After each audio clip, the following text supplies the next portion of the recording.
I think I can safely say I've been around TTRPG or WoW communities for a long time now, longer than some adults have been alive, and one of the most popular and most influential villains in both World of Warcraft and your typical D&D world, such as in Forgotten Realms, are things we sometimes call eldritch abominations.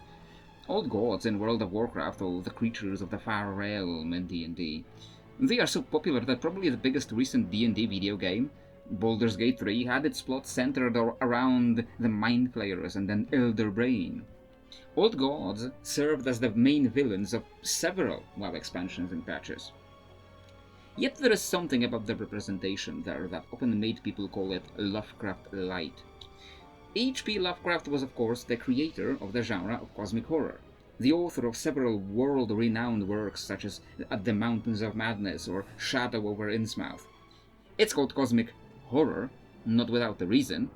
It is a genre where the protagonists often die or get transformed in horrible ways, all to show the futility of their actions, the insignificance of man in the vast alien cosmos.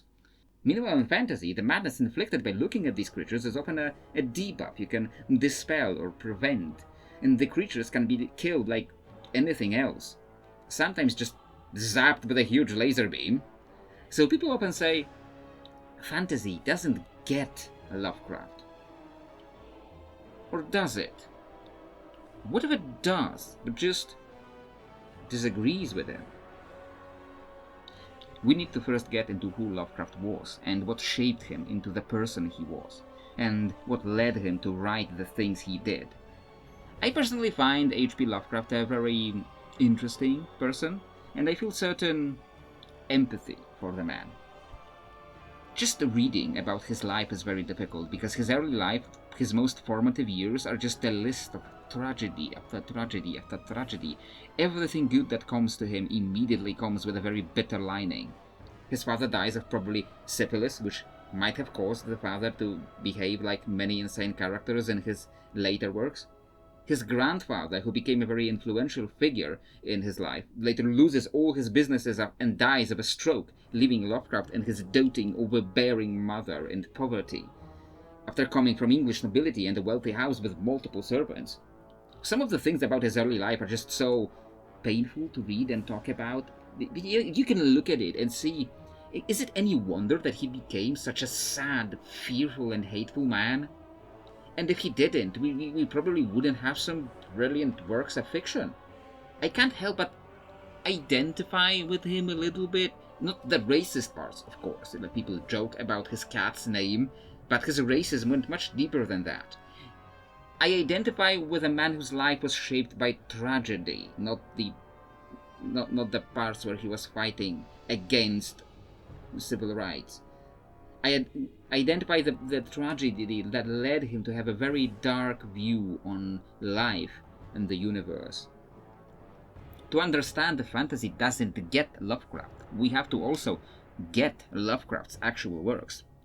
So let's take a look at the short story called Dagon, which I think is one of the examples of what people usually imagine from a Lovecraftian horror. The nameless narrator is an addict who explains in the short story about why he is the way he is.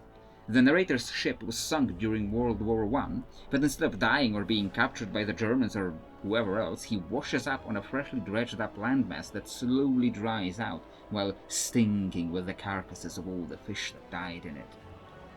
The narrator eventually discovers a veritable civilization of fish-like humanoids worshipping this monstrous aquatic entity that ends up being called, you guessed it, Dagon.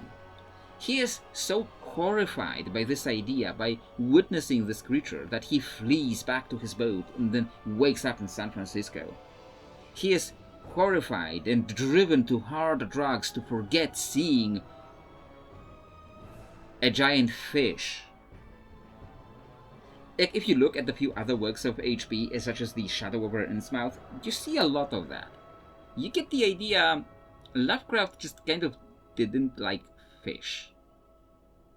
There are of course other works, such as At the Mountains of Madness or The Shadow Out of Time, where we find some far more alien creatures, so it's not that Lovecraft was not creative with his designs, he certainly was. But you will see a motive that the madness isn't an inherent quality of the creatures. It's realizing something deep and unsettling and being unable to live with it. Realizing that humanity isn't alone in the universe, wasn't even the first intelligent life on Earth. Realizing that you are descended from something inhuman, which I'm sure had nothing to do at all with Lovecraft's personal views. This is what drives Lovecraft's narrators mad. While bizarre alien geometries and the appearance of creatures driving people insane by physically breaking their brains does happen in some later works by Hell or Derleth and others, even in the later literature it is rather rare. This modern conception, however, can be traced back to, don't be surprised, the Call of Cthulhu RPG. The game needed a mechanic to represent this madness coming from the realization of man's insignificance. So they created a sanity stat, which takes a hit when you witness one of those creatures. Thousands or millions of people who never read any of the actual Lovecraft books were faced with the game mechanic. Merely witnessing one of those things was driving you mad. Madness became so associated with the eldritch abominations because of the game mechanic designed to represent the existential crisis of one New Englander's hatred of fish and fear of the vastness of space, which morphed mimetically into making it an intrinsic property of the creatures. The game understood Lovecraft, though the players may not have. I'm going to do things a little differently than usual here, and I will not delve into every example of Lovecraft's influence in fantasy, and just show you an example of a setting influenced by him, and how it dealt with the topic. That setting is going to be the one I know best, and that is Warcraft. The old gods are first mentioned in the Warcraft 3 manual as these 5 ancient horrific creatures defeated by the Titans and buried underground, because they couldn't be killed. The number of old gods has fluctuated over time, and while Titans versus old gods show shades of Derleth's elder things versus great old ones, the Titans are far from Lovecraftian. The first thing we learn about the old gods is that they were defeated by things less insane than them. When they finally appear in the story, they differ little from any other mob or raid boss in the game. They are some of the most powerful and dangerous creatures in the game, and some of them include a sanity mechanic. Yogg-Saron simply permanently lowers your sanity with certain spells, and it can't really be dispelled, if I recall correctly. N'Zoth used to require you to have a special cloak to stop you from becoming immediately mind-controlled in his room. It became less insanity, and more that these creatures just had very powerful mind control. Does it Flanderize the idea expressed in the mythos and then the RPG even further? Does it come from a further misunderstanding from people who played Call of Cthulhu and didn't understand the philosophical meaning of the original literature? It has undoubtedly played a part, but we have to look deeper at the differences of the genres. Lovecraft was a sad, fearful man who was terrified by the vastness of the universe. Terrified by people who looked different than him, and apparently terrified of fish. While this did create works that had some very unique imagery, it stemmed deeply from his beliefs. Heroic fantasy, such as WoW or D&D, is built on a certain base assumption. Heroes can arise and defeat great evils through strength, willpower, cunning. They fight evil, corrupted men and horrific monsters, but few things are ever truly insurmountable. Some may argue you shouldn't put eldritch abominations in heroic fantasy because they are fundamentally incompatible for this reason. And it's fine to believe that, but I don't think that's really the problem.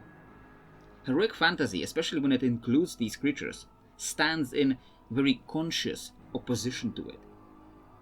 When you get to fight and beat Cthulhu, it's probably not just because the author didn't understand that it's supposed to be unbeatable. No, the author says, this is bullcrap. Heroic fantasy understands what Lovecraft was trying to say, it just disagrees. Heroic fantasy says, nothing is ever truly insurmountable when you are determined enough, and if you're not afraid of fish. Personally, I don't go that far, don't think that literally everything should be doable, but the idiosyncrasies of Lovecraft's life and personal beliefs shouldn't dictate that these specific creatures are unbeatable. I fully stand on the side of willpower and strength being able to overcome things that they think are unbeatable, because nothing challenged them until now.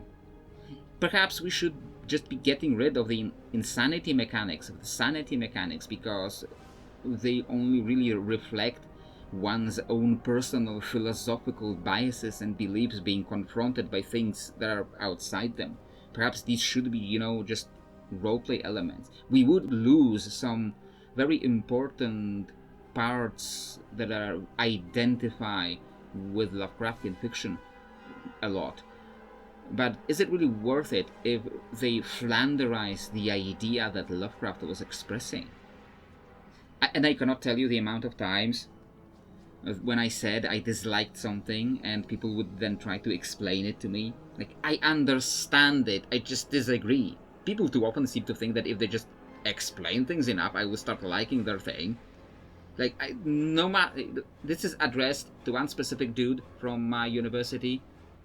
No matter how much you're going to explain Stalin to me, I'm not going to support him, okay? Like, different people like different things. Different people have different philosophical stances on life. Some people are just so afraid of race mixing causing degradation of civilization that they make an entire genre out of it.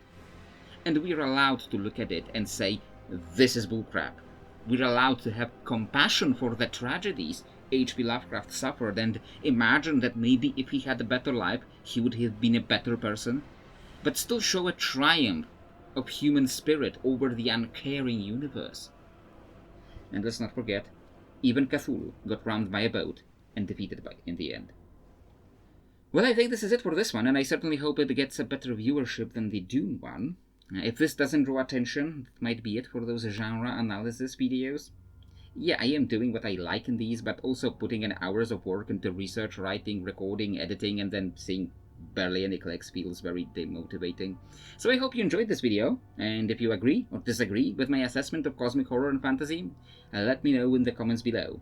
Or like and subscribe, or join the channel memberships to get early access to videos like these folks here. Meanwhile, this is the end, and I hope to see you next time.